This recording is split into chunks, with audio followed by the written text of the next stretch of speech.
Take a second and think about your food habits. What do you eat? How do you cook it? And where do the ingredients actually come from? For most of us, the answer is pretty similar. We go to the supermarket, buy what we need for the week, and cook at home or maybe grab something quick on the go. Food habits have been quite globalized. We rely on the supermarket shelves stocked year-round with imported products, which are often far from their natural season as well. However, if we think about the ways our grandparents approached food, it was totally different. More local, more seasonal, and deeply connected to nature. And that shift from traditional to modern system has completely changed how we understand food. And now with climate change and economical struggles, what we've got is starting to feel unstable. So people around the world are starting to look back to indigenous food systems, the traditional ways to grow, preserve, and share food. So welcome to the podcast Cultural Codes, and today we're exploring indigenous food systems together with my guest Mel, who is a master's student in linguistics in South Africa. Outside of academia, Mel is also involved in community work, volunteering in campus gardens, and helping maintaining sustainable growing spaces. Mel, welcome to the podcast. So let's start simple. What exactly is an indigenous food system? So, in a simple definition, an indigenous food system is the food system that people have had since the beginning of time. So this is a system that they've used with their ancestors. So these are systems that didn't necessarily need a lot of industrialization. So you didn't need mechanization, you didn't need a lot of machines, you didn't need a lot of information about them. So things as basic as, for example, in South Africa, for us to save seeds, we would use wood ash.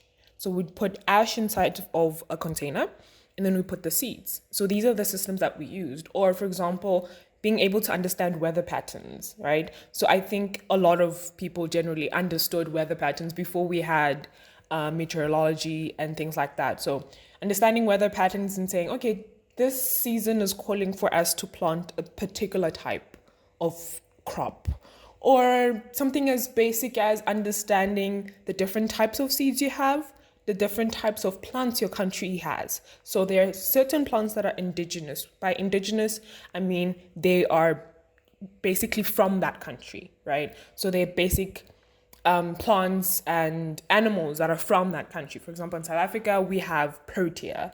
Those are from South Africa. So yeah, that's like basically what an indigenous food system is, something that you as a people have had for the longest time. And how is the system different from what people are having right now? Well, it's a common thing across the globe. What we do is we tend to sometimes modify our seeds, for example. So we genetically modify our seeds so that they become stronger and so that they give us more input. Whereas in indigenous food systems, you don't have to modify a plant. You just use it as it is. So you use an heirloom plant based on how it's always been. Another way is using machinery. So using tractors to plow a field, or using pesticides to make sure you don't have pests in your field. Indigenously, we would use things like hand tools to kind of till the field. In terms of pesticides, a lot of people did not use pesticide. We used home remedies. So if you had things like aphids on your plants, you'd use cinnamon or vinegar or lemon. So you wouldn't have to go to the store and actively buy something. So that's kind of like how indigenous food systems are different. So in the case of South Africa right now, we rely a lot on agriculture. And agriculture comes with a lot of mechanization. Mechanization basically means that you rely mainly on machines for you to be able to produce a crop, which is, it's money extensive. So you need a lot of money for that. You need a lot of workforce for that, but you also need a huge plot of land. So not everyone can do that. So essentially, indigenous food systems were intact with nature. So when it was time for winter products, things like that were planted. So you'd have more tubular things like potatoes and carrots and things like that. You'd know that in the winter you'd plant that. So people would plant that at that time. Whereas now, anything can get planted as long as the seed has been genetically modified. So it's not in tune with nature. It's not in tune with the way of living. It's too monoculture. And by monoculture is a lot of farmers rely on one type of crop or one type of plant all year round, which is bad for the soil because you need nutrients on the soil. So you need to plant different types of crops that help each other, which is what was done in indigenous food systems. Whereas now it's like I'm planting maize on a whole field and there's nothing else, and the soil is constantly being drained of nutrients. Yeah, it's really interesting how everything is connected when we talk about food, because when you think about growing food, you also have to think about the soil and how it affects what we grow, and how over time the way we grow things can actually impact the soil itself. But beyond that, I think indigenous food systems are also about how we consume and preserve food. So, for example, in Ukraine, it's very common to pickle fresh vegetables so we can enjoy them all year round, especially during winter.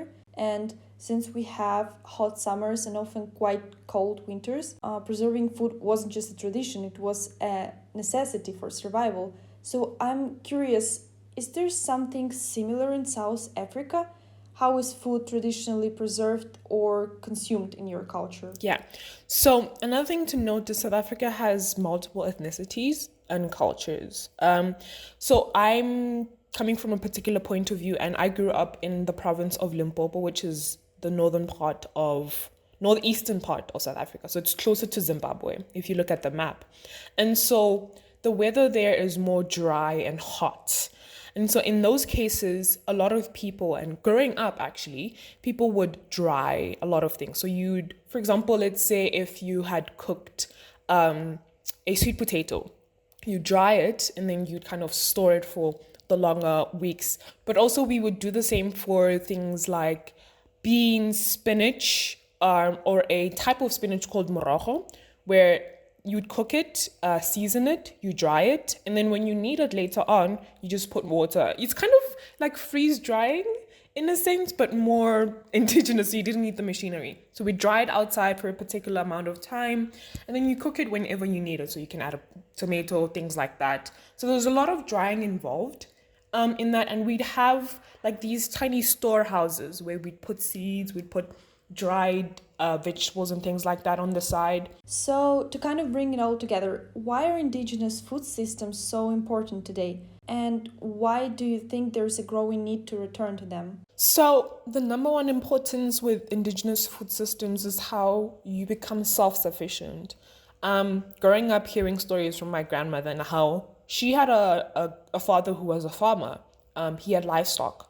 But also he had a huge farm where he had a lot of grains, and he wasn't dependent on the supermarket. So you'd have to go back into the farm and harvest things. And you don't have to worry about, oh, do I have carrots tonight for dinner? Because you have everything with you. Whereas now, a lot of people in general, and I think coming from a student's point of view, inflation has gone up because of how the world is turning. The economy is not doing well, so things are getting more expensive. And because of that, we are unable to get a lot of nutrition on our plates because we have to think about how much it costs.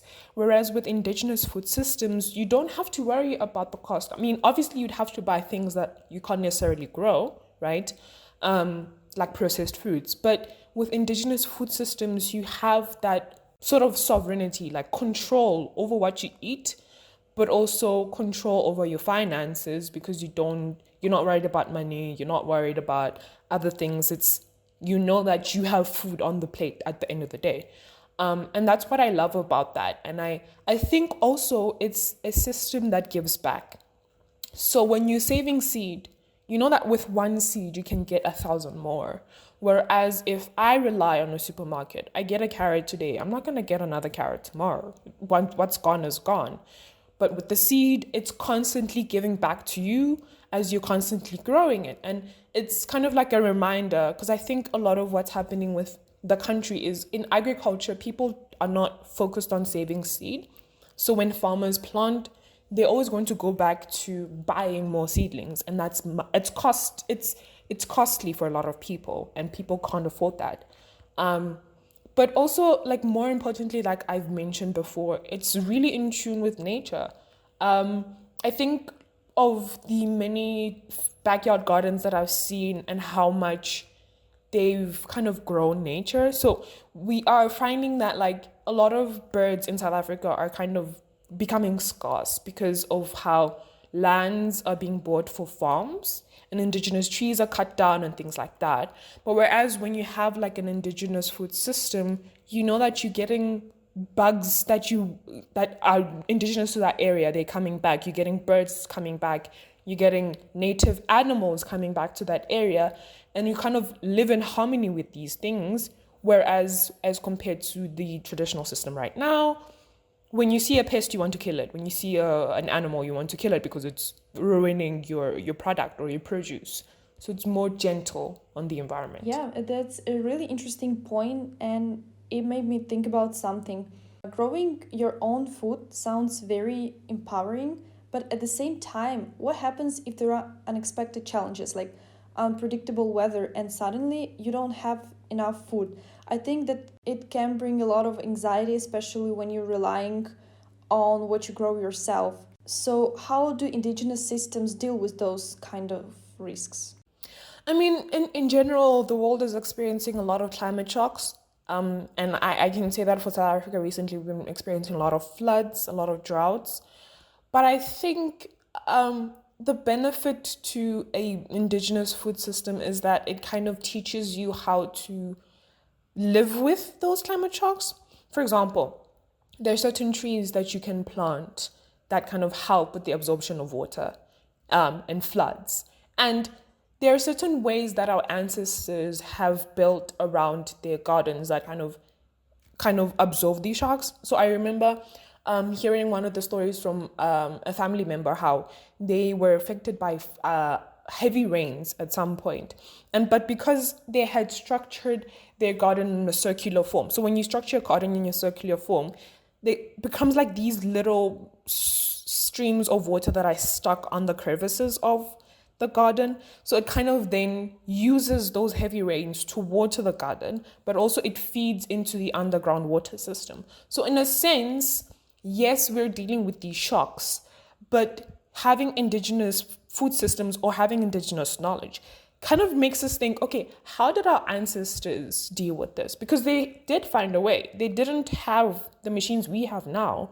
They didn't have the climate scientists who told them, oh, this is what's going to happen in the next 5 years. They also had to think about it. And so thinking about it gave them the ability to kind of predetermine how to kind of save themselves from these shocks. And this was either planting trees at particular points in the gardens, planting certain plants together, which kind of help them with the shocks. There are a lot of drought resistant plants in South Africa that are just indigenous. So they're not genetically modified, but they're indigenous to the country itself. And having an understanding of those plants and knowing which plant works where is the best way to kind of overcome those shocks. So it's kind of saying we know that there are going to be shocks and they're ever increasing. But using that knowledge that has been there and that has been passed down over generations helps us combat them bit by bit. But I think also another thing about indigenous food systems is the sense of community. So if I am not familiar with how to make my garden more resilient, I know I can always talk to someone who has been through this, someone who's older maybe, or like community members.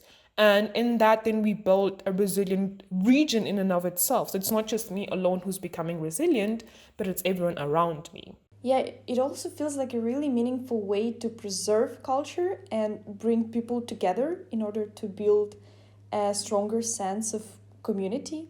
And I think there's something really beautiful about that. So I'm curious, what can we learn from indigenous ways of growing and sharing food, or what can we learn from indigenous knowledge as a whole? I think what I love the most about indigenous knowledge is the act of giving back, like I mentioned previously. I think of something as little as knowing that, like the use of paper or cardboard, I could use it to give back to the earth. So I could use it on a compost pit, right?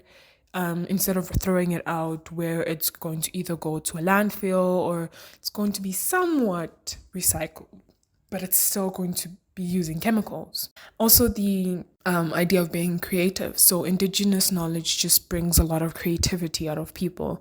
You see people reusing things. Like I remember Another thing growing up is we would use plastic bags from the supermarket to make bracelets, to make shoes, to make bags, you know. So it's not like just a one-use product. It's a product that I know can have longevity, pushes your boundaries, because when you're stuck in with something that you don't know how to use and you don't have other resources, you're forced to be creative. Especially in the climate space we're in right now, a lot of people, like I've mentioned, are facing drought. So if I'm facing drought, how can I be creative enough to use the water I have, or the rain, that little rain I'm getting? That means building a water system that can save rainwater, or a catchment system. So it pushes your boundaries in a sense, but also it makes you appreciate the fact that you can do almost anything with very little money, you know? You don't need a lot of money to begin a backyard garden. You don't need a lot of money to recycle or reuse things. It's always the amount of creativity. And I think as humans, we're amazing beings because we're constantly creative. There's always something we can think about. And that's what I really appreciate about Indigenous knowledge in general. Yeah, that really resonates on a broader level, and that kind of knowledge doesn't come out of nowhere. It's usually passed down through generations, and this knowledge is shaped during times when resources were limited and creativity were essentially for survival, basically. And like you mentioned, it goes far beyond food. It's reflected in clothing, in everyday routine, in how people adapt, reuse, and make the most of what they already have. And I think it's really, really inspiring. And I have one final question. How would you describe South Africa in 3 words? South Africa in 3 words: vibrant, loving, and communal. I think because it's a country where we've gone through a lot, we've become really communal in the sense that, like, if you go to someone, they're always going to be willing to help you no matter how much they have. So it's as basic as if I'm lost in town and I'm looking for a particular place, people are going to be willing to help me, you know? Also vibrant in the sense that we've got so many cultures, like a lot of cultures, and each of these cultures bring their own indigenous systems, and they kind of just mingle together into this melting pot of beauty. It's just, you learn a lot from each South African because they come from different parts of the country. They speak different languages. They've got different lived experiences, and we appreciate each other in that. Like, it's not like, oh, this culture is better than the other. I mean, there's some levels of tribalism, but we kind of appreciate each other because we make each other the beautiful that we are. I think it also comes from the history that we have because, especially as Black people, we've gone through a lot of struggles, and I think what made it easier for us to go through is because we have each other, right? We got less of whether you're from Eastern Cape or Limpopo, you know that this is your brother and that's your sister, and you have to help them. So that's why I think it's vibrant, it's communal, and that's the best way I can describe South Africa. Thank you very much, Mel, for being with me today, and thank you very much for sharing. You listen to Cultural Codes. Until the next time, stay curious.